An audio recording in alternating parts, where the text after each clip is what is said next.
जय हिंद साथियों। Last class में हमने मानव भूगोल की विचारधाराओं पे बात की थी और अब हम इसका नेक्स्ट टॉपिक पे बात करते हैं जो है समय के गलियारों में मानव भूगोल। तो समय के गलियारों में मानव भूगोल, इसका अर्थ क्या हुआ कि समय निरंतर अपनी गति से चलता है और उसके साथ मानव भूगोल भी निरंतर अपनी गति से चलता रहा। इसका मतलब क्या हुआ, जैसे जैसे समय चला वैसे वैसे मानव भूगोल चला। तो मतलब बात किसकी कर रहे हैं, इतिहास की। किसके इतिहास की, मानव भूगोल के इतिहास की। तो क्या मैं इसे लिख सकता हूं क्या, मानव भूगोल का इतिहास। दोस्तों एनसीईआरटी में टिपिकल क्या है, एनसीईआरटी में टिपिकल है वो एनसीईआरटी की लैंग्वेज है, क्योंकि ये लैंग्वेज ना समझ में नहीं आती। बाकी कुछ टिपिकल नहीं है, बस थोड़ा सा शब्दों का हेर फेर है। अगर शब्दों को हमने समझ लिया तो एनसीईआरटी बहुत इजी है, ज्योग्राफी बहुत इजी है। तो ये कहना चाह रहा है कि समय के गलियारों में मानव भूगोल, लेकिन इसे ये भी तो लिख सकता था ना कि मानव भूगोल का इतिहास। लेकिन फिर एनसीईआरटी की यही तो खूबी है कि इसने लैंग्वेज को बहुत ही क्रिटिकल बनाया है। तो इसका मतलब हुआ मानव भूगोल का इतिहास। दोस्तों हमारी बुक में मानव भूगोल के इतिहास को टोटल 6 चरणों में दर्शाया गया है।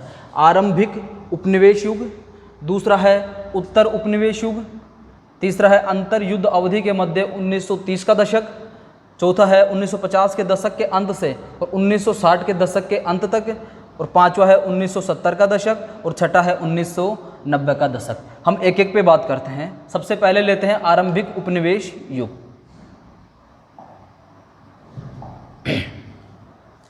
आरंभिक उपनिवेश युग। तो दोस्तों साथ में इसने जो इनके क्या दिए हैं, उपागम। अब फिर देखो उपागम, अब समझ सुनने में ऐसा लग रहा है उपागम है क्या। उपागम का मतलब होता है अध्ययन की प्रकृति, यानी कि किस क्षेत्र में अध्ययन कर रहे हैं, किस सब्जेक्ट को लेकर अध्ययन कर रहे हैं, उसका क्षेत्र क्या है। तो उपागम का मतलब हुआ अध्ययन की प्रकृति। तो यहाँ पे दे रखा है चरण की कौन कौन से चरण में कौन कौन सा उपागम था, यानी कि कौन कौन से चरण में अध्ययन की प्रकृति क्या थी। तो जो आरंभिक उपनिवेश युग था उसमें अन्वेषण एवं विवरण था, सेकंड के अंदर प्रादेशिक विश्लेषण था, थर्ड के अंदर क्षेत्रीय विभेदन था, चौथे के अंदर स्थानिक संगठन था, पांचवें में 3 विचारधाराओं का जन्म हुआ था, और छठे में उत्तर आधुनिकतावाद। तो हम सबसे पहले स्टार्ट करते हैं, वो करते हैं आरंभिक उपनिवेश युग। दोस्तों सबसे पहले तो हमें यही समझ में नहीं आ रहा कि उपनिवेश का मतलब क्या है। उपनिवेश का मतलब क्या है दोस्तों, ये उपनिवेश टर्म है ना, ये ज्योग्राफिकल टर्म नहीं है, ये क्या है, हिस्ट्री से संबंधित टर्म है। उपनिवेश का मतलब क्या होता है, उपनिवेश का मतलब होता है जब किसी दूसरे राष्ट्र द्वारा आकर मानव कॉलोनियां बसाकर वहाँ पे रहना स्टार्ट कर दे तो उसे बोलते हैं उपनिवेश। यानी कि जहाँ पे उन्हें निवास करना चाहिए था वहाँ पे ना करके किसी दूसरे राष्ट्र में आकर क्या करने लग जाएं, निवास करने लग जाएं, तो उसे क्या कहते हैं, उपनिवेश। यानी कि या कोई विजेता राष्ट्र विजित राष्ट्र पर आकर वहाँ पे अपनी मानव कॉलोनियाँ बसा ले तो उसे क्या कहते हैं, उपनिवेश। दोस्तों हुआ यूँ ही था। हम बात करते हैं दोस्तों, ये है यूरोप, और जो यूरोपीय लोग थे वो बहुत ज़्यादा समझदार लोग थे, चतुर लोग थे। उन्होंने क्या किया कि व्यापार के बहाने विश्व के अनेक देशों में गए और वहाँ पे अपना साम्राज्य स्थापित कर दिया। तो ये है यूरोप, और इस यूरोप में सबसे पहले एक व्यक्ति थे, यात्री थे, जिनका नाम था मार्को पोलो। क्या, मार्को पोलो। इन्होंने रेशम मार्ग की खोज की। किसकी, रेशम मार्ग की।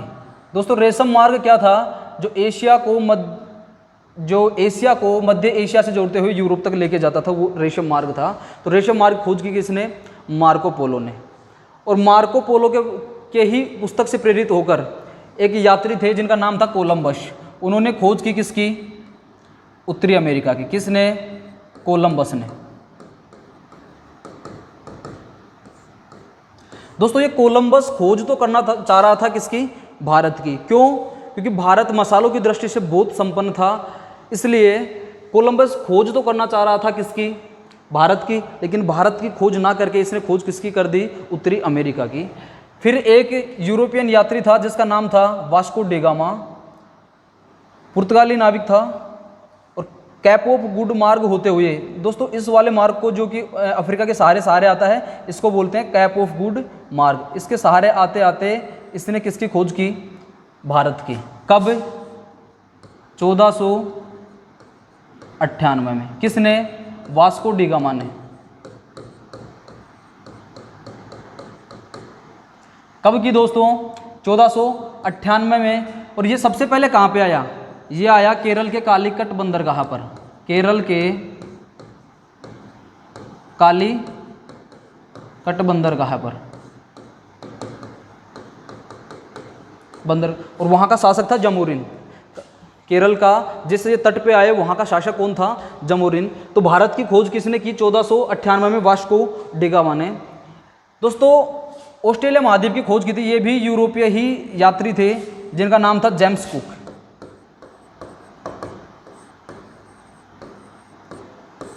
तो ऑस्ट्रेलिया महाद्वीप की खोज किसने की? जेम्स कुक ने। दोस्तों ये खोजें इसलिए चल रही थी क्योंकि अन्य देशों के साथ क्या करना चाह रहे थे? व्यापार। लेकिन इनकी जो नीयत थी वो खराब थी, इसलिए व्यापार के बहाने वहाँ पे सबसे पहले करने आए थे क्या? व्यापार। और व्यापार के बहाने दोस्तों इन्होंने क्या किया? साम्राज्य का विस्तार, साम्राज्यवाद, यानी अपने साम्राज्य के क्या करने लगे? विस्तार करने लगे। तो इसी को कहा गया कौन सा? उपनिवेशिक युग। तो उपनिवेशिक युग में क्या था कि ये व्यापार के बहाने आते और उस राष्ट्र में व्यापार के साथ साथ साम्राज्य स्थापित कर लेते, यानी कि विस्तारवाद की नीति अपनाई। तो उस समय जब ये दूसरे राष्ट्र में आके अपनी मानव कॉलोनियाँ बसा लेते, उसको क्या कहा गया? उपनिवेश। तो आशा करता हूँ कि तुम्हें उपनिवेश का मतलब तो समझ में आ गया होगा। अब दोस्तों इस समय उपागम क्या था? आरंभिक उपनिवेश, यानी कि ये कब की बात चल रही है? 14वीं-15वीं शताब्दी की। तो उस समय में जो उपागम था, यानी कि मानव भूगोल की प्रकृति क्या थी?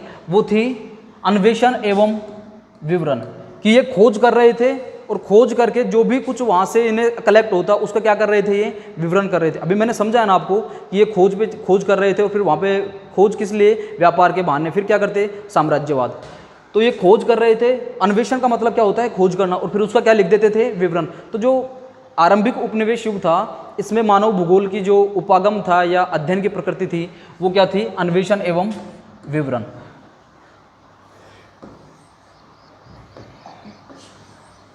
तो हम इसका उद्देश्य लिख देते हैं यहाँ पे कि व्यापारिक एवं साम्राज्यवाद की रुचियों ने नए क्षेत्रों को खोजने में मदद की। दोस्तों जो आरंभिक उपनिवेश युग था, इसमें व्यापारिक और साम्राज्यवाद की इच्छा के फलस्वरूप ये नए क्षेत्रों को खोज रहे थे और उसका क्या कर रहे थे? अध्ययन कर रहे थे। सेकंड चरण पे चलते हैं जिसका नाम है उत्तर उपनिवेश। यानी उपनिवेश जो युग था उसको दो भागों में डिवाइड कर दिया। एक तो प्रारंभिक यानी कि 14वीं-15वीं शताब्दी का, और दूसरा हो गया 17वीं-18वीं शताब्दी का। तो उत्तर उपनिवेश युग के अंदर जो मानव भूगोल का उपागम था, यानी कि मानव भूगोल की अध्ययन की प्रकृति, दोस्तों मैं यहाँ पे लिख देता हूँ अध्ययन की प्रकृति। तो जो अध्ययन की प्रकृति थी वो थी प्रादेशिक विश्लेषण।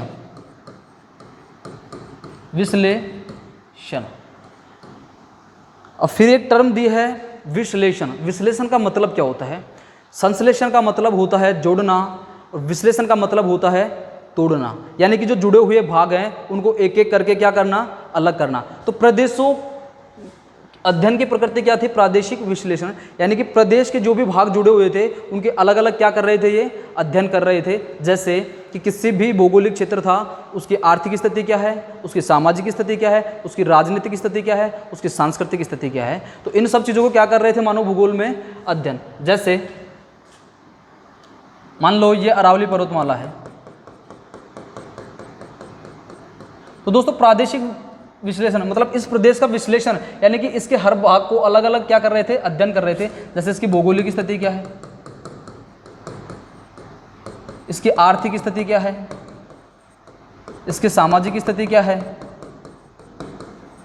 और इसकी सांस्कृतिक स्थिति क्या है। तो जैसे भौगोलिक स्थिति यानी अरावली का सबसे ज़्यादा जो ऊंचाई है वो कहाँ पे है, सिरोही में। सर्वाधिक ऊंचाई कहाँ पे ले रखी है, सिरोही के अंदर। तो ये भौगोलिक स्थिति हो गई। आर्थिक स्थिति यानी अर्निंग कैसे होती है यहाँ की, जो इस वाले प्रदेश के अंदर यानी अर्न का साधन क्या है, तो यहाँ पे क्या चलता है, खनन चलता है, ठीक है। और कृषि होती है, कृषि के अंदर भी स्थानांतरित कृषि होती है। कौन सी, स्थानांतरित कृषि ज़्यादा होती है। क्यों, क्योंकि यहाँ की सामाजिक स्थिति है, यहाँ पे आदिवासी बाहुल्य प्रदेश है, ये आदिवासी बाहुल्य प्रदेश। दोस्तों अरावली पर राजस्थान की जो मैक्सिमम जनजातियाँ हैं वो अरावली पर्वतीय क्षेत्र के अंदर रहती हैं, इसलिए यहाँ पे सबसे ज़्यादा कौन सी खेती की जाती है, स्थानांतरित कृषि। स्थानांतरित कृषि का मतलब ये होता है कि जो पहाड़ों पे जो जंगल है उनको जलाकर वहाँ पे क्या करना, फसल उगाना, उसको क्या बोलते हैं, स्थानांतरित कृषि। सांस्कृतिक यानी उनका रहन सहन, उनकी वेशभूषा, उनका खाना पीना किस तरह का है। तो सभी पक्षों का क्या किया जाता था, अध्ययन किया जाता था। तो उत्तर उपनिवेश युग के अंदर उपागम क्या था, यानी कि अध्ययन की प्रकृति प्रादेशिक विश्लेषण। और प्रादेशिक विश्लेषण का मतलब क्या था कि प्रदेश के सभी पक्षों को क्या किया जाता था, अध्ययन किया जाता था। तो हम इसका उद्देश्य लिखेंगे,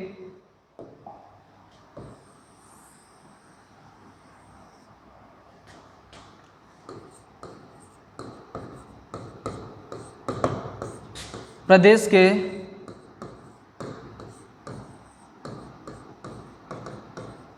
सभी पक्षों का, सभी पक्ष कौन कौन से, भौगोलिक पक्ष,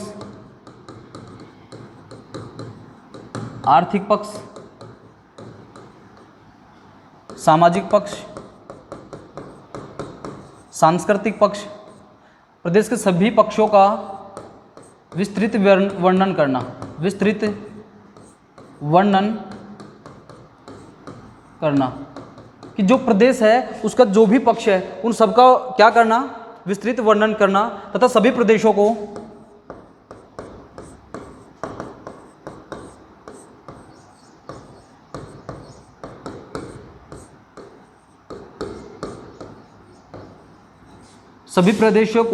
पृथ्वी का भाग मानकर मानव भूगोल का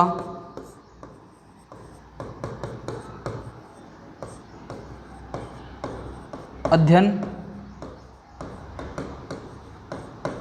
किया जाता था। कब किया जाता था, सभी प्रदेशों को पृथ्वी का भाग मानकर उत्तर उपनिवेश युग के अंदर जितने भी प्रदेश थे उन सबको पृथ्वी का एक पार्ट माना गया। और ये माना गया कि जितने भी प्रदेश हैं उनके सभी पक्षों का अध्ययन कर लो, जिससे हमें पूरी पृथ्वी को क्या होगा, समझ पाएंगे। अब बात करते हैं दोस्तों थर्ड चरण की, 1930 का दशक। दोस्तों अंतर्युद्ध अवधि से 1930 का दशक। दोस्तों इस टाइम पे फर्स्ट वर्ल्ड वार चल रहा था 1914 के आसपास, और सेकंड वर्ल्ड वार कब चला था, 1944-45 में ख़त्म हो गया था, यानी कि 39 में स्टार्ट हुआ था 1900।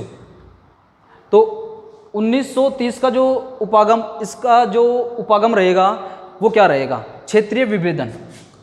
क्षेत्रीय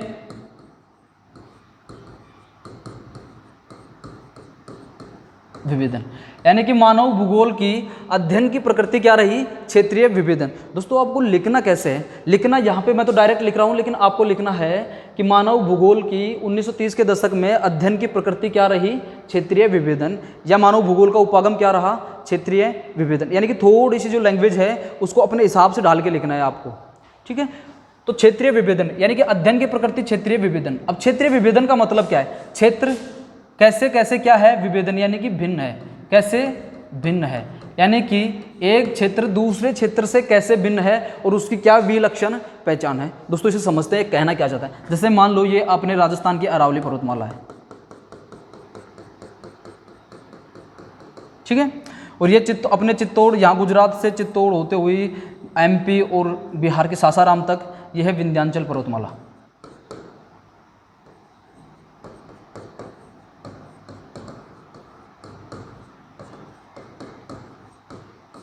विंध्याचल पर्वतमाला और यह है अरावली। देखो कह रहा है क्षेत्रीय विभेदन, यानी कि एक क्षेत्र दूसरे क्षेत्र से कैसे भिन्न है। तो दोस्तों अरावली है, इसके अंदर जो चट्टानें हैं वो है प्री कैम्ब्रियन की, प्री कैम्ब्रियन,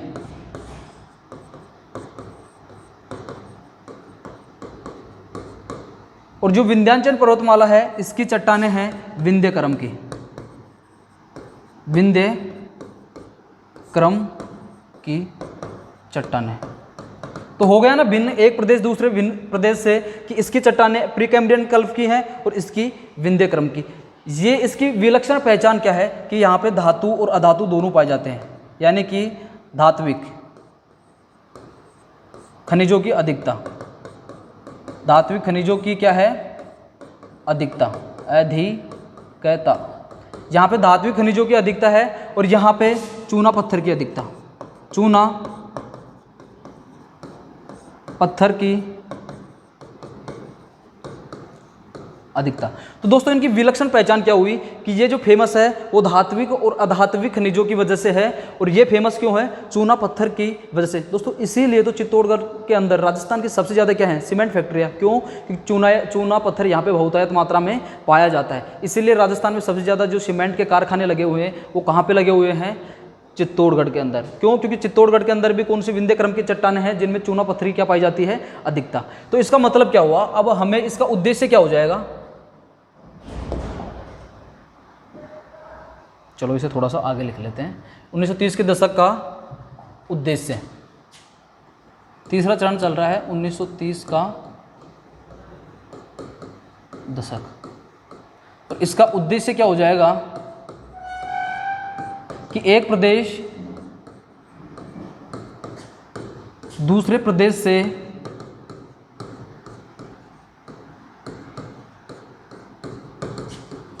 भिन्न किस तरह है, भिन्न यानी कि अलग,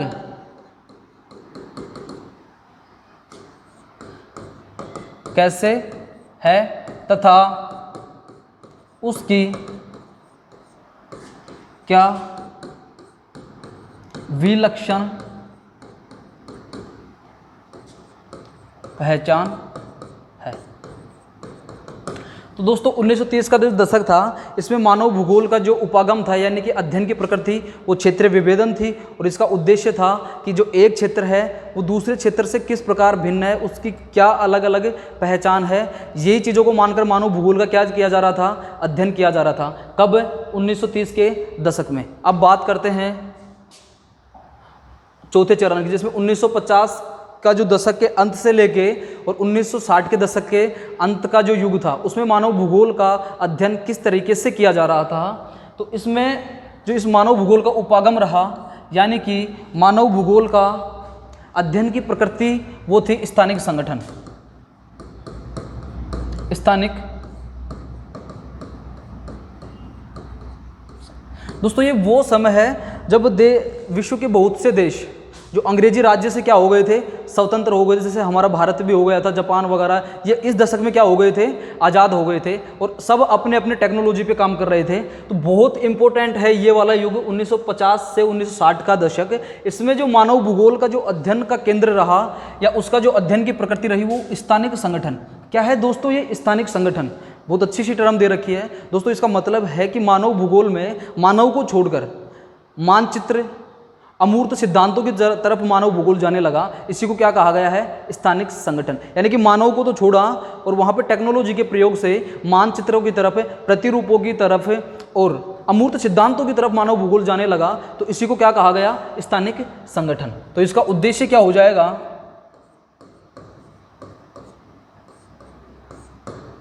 कि मानव भूगोल का अध्ययन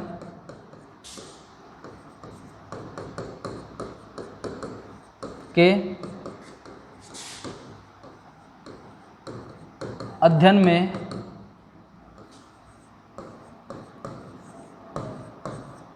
कंप्यूटर तथा परिष्कृत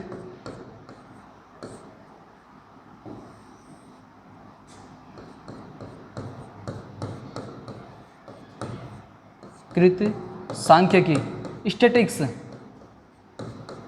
सांख्यिकी विधियों का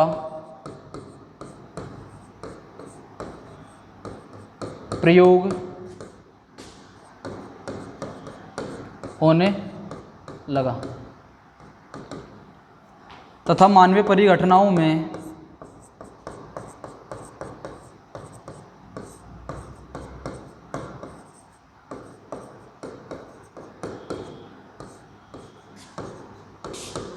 भौतिकी नियमों को भौतिकी फिजिक्स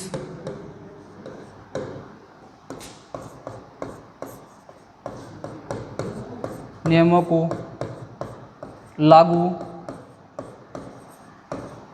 करने लगे। दोस्तों मतलब क्या हुआ कि जो भूगोल थी, भूगोल में मैथमेटिक्स यानी कि स्टैटिक्स, किसमें मैथमेटिक्स की विधियों को और भौतिकी के नियमों को क्या करने लगे, लागू करने लगे तथा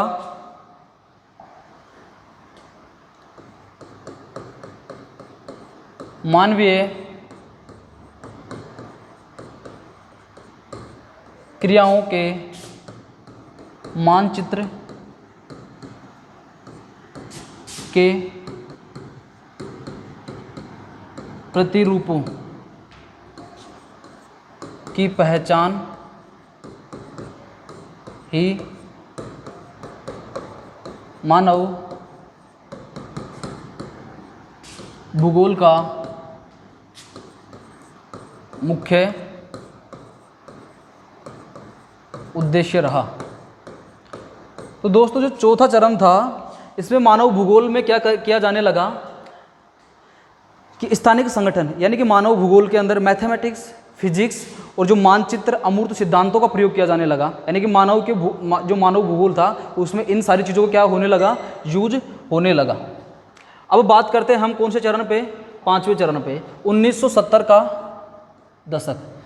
दोस्तों जब मानव भूगोल में मशीनों का, मानचित्रों का यूज होने लगा तो इससे कहीं ना कहीं ये मुख्य धारा से क्या दूर जा रहे थे। यानी कि जहाँ पे यूज होना चाहिए था मानव का, लेकिन वहाँ पे यूज किया जा रहा था किसका, मानचित्रों का, मशीनों का। तो दोस्तों इससे क्या है कि जो भूगोलवेताओं में आपस में क्या हो गई, असंतुष्टि पैदा हो गई। तो इसका जो उपागम था कि मानव को तो कहीं ना कहीं हम भूलते जा रहे हैं और किसकी तरफ बढ़ते जा रहे हैं, मशीनों की तरफ। तो इसका उपागम इस वाले दशक में मानव भूगोल का उपागम क्या रहा, इसमें 3 विचारधाराओं का जन्म हुआ। 3 विचारधाराओं का जन्म हुआ। बोलो भाई मानव भूगोल के अंदर जहाँ बात मानव की होनी चाहिए वहाँ पे आप किसकी बात कर रहे हो, मशीनों की, मानचित्रों की। 3 विचारधाराओं का जन्म हुआ। कौन कौन सी थी? मानवतावाद,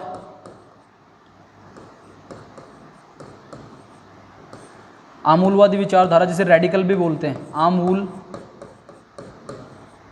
विचारधारा जिसे रेडिकल विचारधारा भी बोलते हैं, और तीसरी है व्यवहारवाद।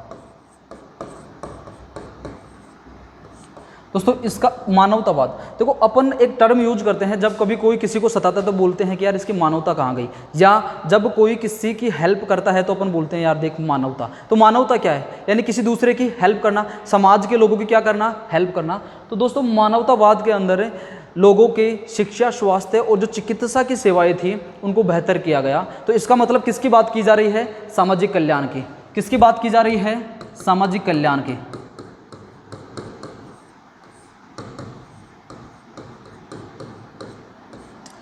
आमूलवादी विचारधारा, दोस्तों ये कार्ल मार्क्स के विचारों से प्रभावित विचारधारा है। किससे? कार्ल मार्क्स के विचारों से प्रभावित विचारधारा है ये। दोस्तों इसमें क्या था, शासक और शोषित, अमीर और गरीब, जो तबके थे इनके बीच में क्या असंतुष्टि पैदा हो गई। अमीर लोग चाहते थे कि गरीब गरीब ही रहें और हमारे अनुसार काम करें। शासक वर्ग चाहता था जो शोषित वर्ग था इनका शोषण करना चाहता था, यानी कि इनका क्या करता था, शोषण करता था। तो दोस्तों जब अमीर अमीर था और गरीब गरीब था तो इनके बीच की खाई मतलब इतनी ज़्यादा हो गई कि अमीर कभी चाहता ही नहीं था कि ये गरीब कभी अमीर बने और ये हमेशा अपनी ही बात को माने। ये लोग ऐसा कौन चाहते थे, शासक वर्ग या अमीर वर्ग या पूंजीवादी लोग। तो दोस्तों ये कार्ल मार्क्स के विचारों से प्रभावित विचारधारा थी। इसका मतलब क्या हुआ, यानी कि सामाजिक क्या हो गई, असमानता। सामाजिक क्या हो गई, असमानता, क्योंकि एक तरफ हम अमीर की बात करते हैं, दूसरी तरफ हम गरीब की बात कर रहे हैं। अमीर चाहता है कि गरीब गरीब ही रहे और ये हमेशा मेरी बात को माने। तो कहीं ना कहीं समाज में क्या उत्पन्न हो रही है, असमानता। तो कार्ल मार्क्स के से प्रभावित विचारधारा थी। और इसको आगे लिखते हैं अपन व्यवहारवाद को। इसमें बात की गई सामाजिक असमानता की। किसकी, सामाजिक असमानता की।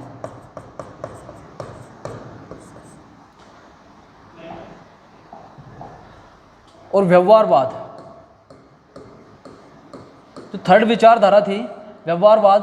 दोस्तों व्यवहारवाद क्या होता है, व्यवहार, जब किसी चीज को व्यवहार में लेके आए, यानी कि किसी चीज को व्यवहार में लेके आए तो उसे क्या कहा गया, व्यवहार। व्यवहार में कब लेके आएंगे, जब उस कार्य को हम खुद करेंगे, जब उस कार्य को हम क्या करेंगे, खुद करेंगे। तो ये चीज क्या थी, व्यवहारवाद, यानी कि प्रत्यक्ष अनुभव, प्रत्यक्ष अनुभव। ठीक है दोस्तों। तो दोस्तों ये ऐसा युग था 1970 का दशक जिसके अंदर पूर्णतः मानव पे कार्य किया जाने लगा। 3 विचारधाराओं का जन्म हुआ जो कि मानव से क्या थी, रिलेटेड थी। तो इसका उद्देश्य क्या हुआ,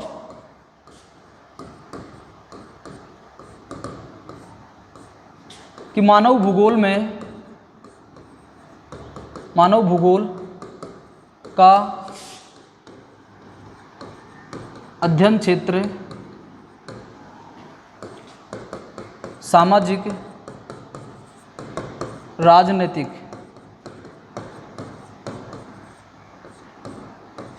यथार्थ के प्रति प्रासंगिक बना।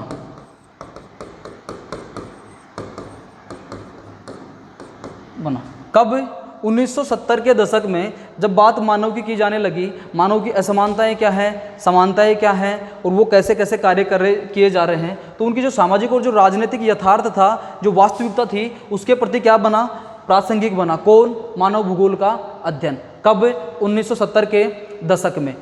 क्यों, क्योंकि 1950 के दशक में अमानवीय रूप से भूगोल का अध्ययन किया जा रहा था। क्यों, क्योंकि मानव की जगह किसका यूज किया जा रहा था, मानचित्रों का और मशीनों का। अब दोस्तों लास्ट जो युग है उसकी तरफ चलते हैं, 1990 का दशक। तो दोस्तों इसका जो उपागम था वो था उत्तर आधुनिकतावाद, उत्तर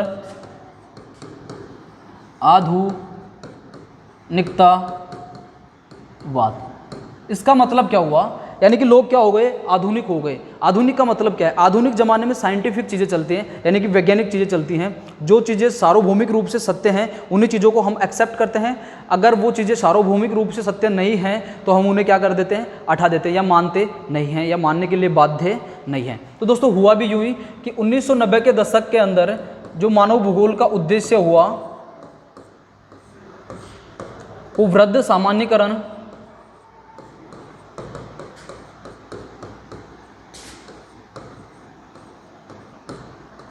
तथा मानवीय दशाओं की व्याख्या करने वाले वैश्विक सिद्धांतों